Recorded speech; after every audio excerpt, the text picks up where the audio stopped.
Hey guys, how you going? Hope you're all doing very well. Today I'm going to be doing a film review. Now this movie I just very recently watched it about half an hour ago, so it's still very fresh in the memory. It's a 2007 Spanish science fiction thriller directed by Nacho Vigalondo. This movie is called Timecrimes. Now this is the kind of movie that I don't want to give too much away, so I'll try my absolute best not to give anything important away. But yeah, and just do my best to introduce the story to you to give you enough interest to go and watch it. So basically, Timecrimes is about Hector. He's the main character. He's a guy with a wife, and he's recently just moved into this new country home. And he comes back from work one day and he's exhausted. He just wants to relax. So he gets this lawn chair and he sets up this little, I guess you could say, sightseeing station where he sits down, he gets out these binoculars, and he's looking through, sightseeing the horizon. He comes by these woods, he's looking through these woods, and he sees this woman who's getting naked. Now this is very weird. She's getting naked in the woods, and he's having a good old perv, being the dirty old pervert that he is. But then it soon becomes aware that she's in fact in a bit of trouble. So he wants to go out and locate this woman in the woods and to see if she needs assistance. So he walks up to the woods, he's looking around, but then he's approached by this guy who is wearing this bandage and armed with a pair of scissors. Now he attacks Hector, and Hector is absolutely terrified and shocked. He gets stabbed in the arm, and he's shocked, and he ends up running for his life. And he's running through the woods, trying to find somewhere to hide because his house is the other way. He doesn't want to go that way because this attacker could be there.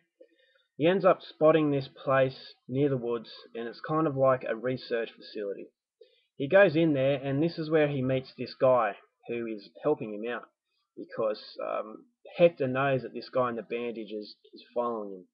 So Hector is desperate to find a place to hide, and this guy helps him. He says, hide inside this machine. This machine has white liquidy stuff inside it, so it's a little bit dodgy, but Hector is that terrified that he'll take any hiding place available.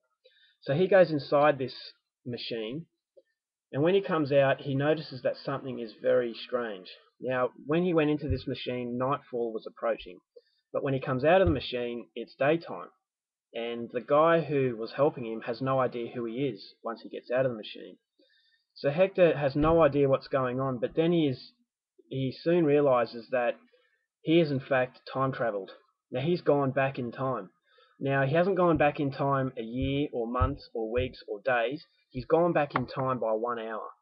And this is very strange, but then eventually he sees this as an opportunity to correct some wrongs that he has seen in the past hour. So he wants to make, you know, to correct some wrongs that he's seen. So obviously this has their problems. Um, he's faced with some obstacles, which I won't go into any further because I want you to go and see the movie for yourself to just find out what happens. Now this is a time travel movie. That is not a spoiler. I'm not giving anything away, so don't accuse me of ruining anything. It makes no secret that it is a time travel movie. It says on the back of the cover. So I didn't know what to expect.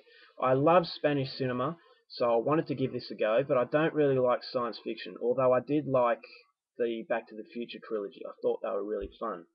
So combining these together, I thought, yeah, maybe this could be good. But then after watching this film, I had no idea I would love it as much as I do. Now, I've only recently just finished watching it, but I will watch it probably again tonight because it just has so much replay value. Now, it is a complex sort of subject matter, time travel. It's been done before, and some movies really come unstuck because they try to be too complicated with that subject. But the great thing about this film is the fact that it's not trying to be too complicated. It has a complicated subject matter, but it's made easy to understand. There is a lot of thinking involved, but it goes at a very, very fast pace. It's only 88 minutes long. So you will find yourself thinking, but not trying to sort stuff out. You get some movies you're thinking, what the hell is going on, and you can't really enjoy what's on screen in front of you straight away. And therefore you have to replay the film for the wrong reasons. Whereas this film, you will understand everything that's going on. It's very simplistic in that approach. But it is a film that will make you think when the credits roll. Now, that's just the type of movie it is. Absolutely flawless directing.